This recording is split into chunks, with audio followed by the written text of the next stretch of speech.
Quartier de la place Vendôme, 1920. La quintessence du luxe réunie dans un même lieu. Guerlain, Cartier, Van Cleef & Arpels et La Cloche Frères.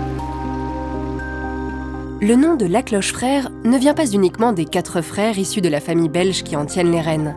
C'est aussi grâce au talent de leurs 2 sœurs et à l'audace de leurs époux que l'entreprise a pu ainsi conquérir le monde, depuis la première boutique ouverte à Bruxelles.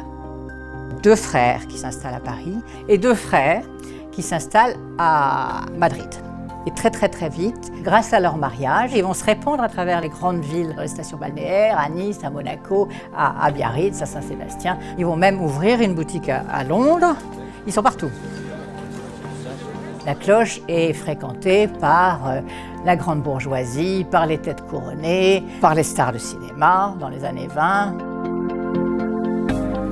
Le génie des frères Lacloche reste d'avoir su s'adapter à leur clientèle et à leur environnement.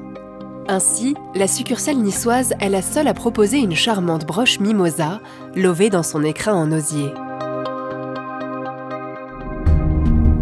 Comme leurs éminents confrères, les Lacloche ne confectionnent pas les modèles qu'ils signent. Ils choisissent les meilleurs ateliers de fabrication indépendants.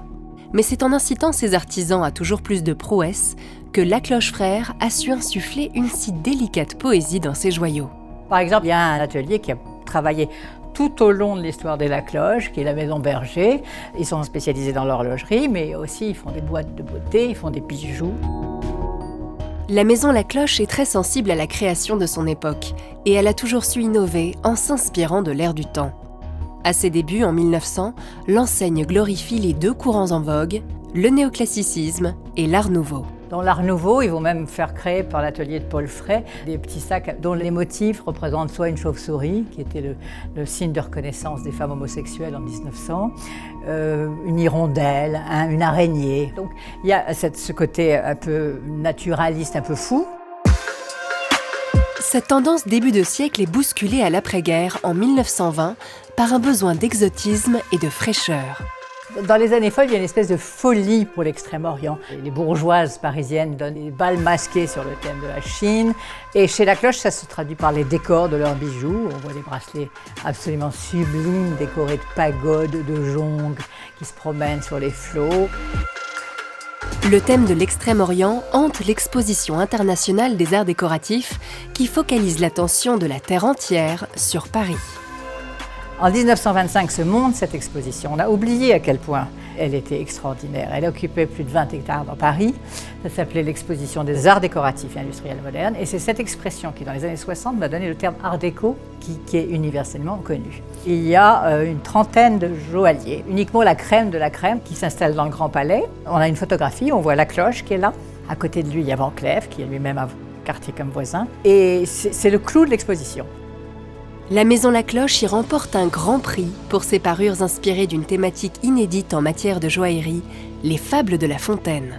Ils ont aussi fait beaucoup parler d'eux par leur nécessaire de beauté. C'est l'objet caractéristique de cette période. Après la guerre, les femmes se sont coupées les cheveux pour des raisons pratiques. Et elles se sont émancipées, elles ont décidé qu'elles allaient se maquiller et fumer en public. Donc Lacloche Frères leur propose des boîtes ravissantes et des étuis à cigarettes les plus somptueux possibles. Mais malheureusement, en 1931, ils déposent leur bilan, non pas à cause de la crise de 29, mais surtout parce que le fils du propriétaire jouait et qui prenait l'argent dans la caisse de la société pour payer ses dettes de jeu. L'aventure cependant ne s'arrête pas là. Jacques Lacloche Junior, baigné depuis sa plus tendre enfance par le savoir-faire de sa famille, relance une affaire à son nom. En 1938, il inaugure un magasin Place Vendôme, suivi d'une boutique à Cannes.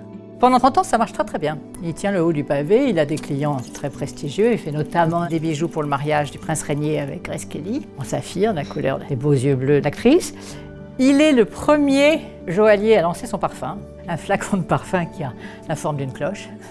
Mais c'est un monsieur qui, au bout d'un moment, a d'autres ambitions et surtout, il s'intéresse de plus en plus à l'art contemporain.